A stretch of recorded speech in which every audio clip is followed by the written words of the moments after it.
നമുക്കൊരു നല്ലൊരു രണ്ടുപേരും ഒരുമിച്ച് മുമ്പോട്ട് പോകണമെങ്കിൽ അതിന് ഒരു അറ്റം വരെ പോകണമെങ്കിൽ അവിടെ എന്താണ് വർക്കൗട്ട് ആവേണ്ടത്?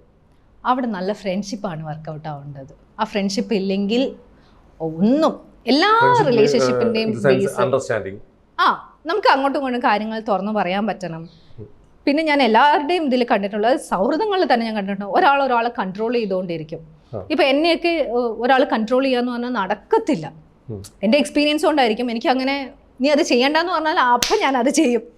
അതെനിക്ക് അത് ഉൾക്കൊള്ളാനുള്ള മാനസികാവസ്ഥയിലില്ല ഞാനിപ്പോ. നിങ്ങൾ ആരാ അത് പറയാൻ വേണ്ടിയിട്ട് എന്നുള്ളൊരു ഓട്ടോമാറ്റിക്കായിട്ട് എനിക്ക് അങ്ങനെ ഒരു തോട്ടാ വരാം. അപ്പൊ അങ്ങനെ ഒരു കൺട്രോളിങ് ഇല്ലാത്തത് കൊണ്ട്, പക്ഷെ ഞാൻ എൻ്റെ ലൈഫിൽ വളരെ അലേർട്ടാണ്. ഓക്കെ, നമ്മൾ വേണ്ടാത്ത ഒരു പരിപാടിക്ക് നിൽക്കരുത്, വളരെ നന്നായിട്ട് ജീവിച്ചു പോവുക, ആവശ്യമുള്ള വേണ്ടാത്ത ഒരു അനാവശ്യ പരിപാടിക്കും പോകരുത് എന്നുള്ളത് കൊണ്ട്. അപ്പൊ നമ്മളെക്കുറിച്ച് ഒരു റെസ്പോൺസിബിലിറ്റി കൂടുതലാണ്. തീർച്ചയായിട്ടും രണ്ടുപേര് ജീവിക്കുന്ന സമയത്ത് നിങ്ങൾ രണ്ടുപേരെ കൺട്രോൾ ചെയ്യാതിരിക്കുക. അവരവരുടെ ഇഷ്ടത്തിന് ജീവിക്കട്ടെ, അവരവർക്ക് ഇഷ്ടപ്പെട്ട കാര്യങ്ങൾ ചെയ്യട്ടെ.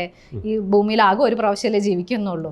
പിന്നെ ഒരിക്കലും നമ്മൾ രണ്ടുപേര് ഒരുമിച്ച് ജീവിക്കുന്ന സമയത്ത് ജീവിതകാലം മുഴുവൻ ഒരാളുടെ കൂടെ ജീവിക്കാമെന്നുള്ള ഒരു കരാറും അല്ല അത്. ആളുകൾ ഞാനിപ്പോൾ 20 വയസ്സിൽ ചിന്തിച്ച പോലെയല്ല 30 വയസ്സിൽ ചിന്തിക്കുന്നത്. അപ്പം ഞാൻ എൻ്റെ 50ാമത്തെ വയസ്സിൽ ഞാൻ വേറെ രീതിയിലായിരിക്കും ചിന്തിക്കുന്നത്. ആളുകളുടെ ചിന്തകൾ മാറാം, എല്ലാ മനുഷ്യർക്കും മാറ്റങ്ങൾ ഉണ്ടാവാം. അപ്പോൾ ഓക്കെ, നമുക്ക് ഒരു ഇത് സെറ്റിലായി നമുക്ക് ഒരുമിച്ച് പോകാൻ പറ്റാത്തൊരു കാര്യമാണെങ്കിൽ വിട്ടേക്ക് അവരവരുടെ പാട്ടിന്. അവസാനം വരെ ഇങ്ങനെ നമ്മൾ കഷ്ടപ്പെട്ട് മനസ്സ് മടുത്ത് ജീവിക്കുന്നതിനേക്കാൾ നല്ലത് ഹാപ്പി ആയിട്ട് ഈ ഭൂമിയുടെ കോണിൽ എവിടെയെങ്കിലും ജീവിച്ചിരിക്കട്ടെ.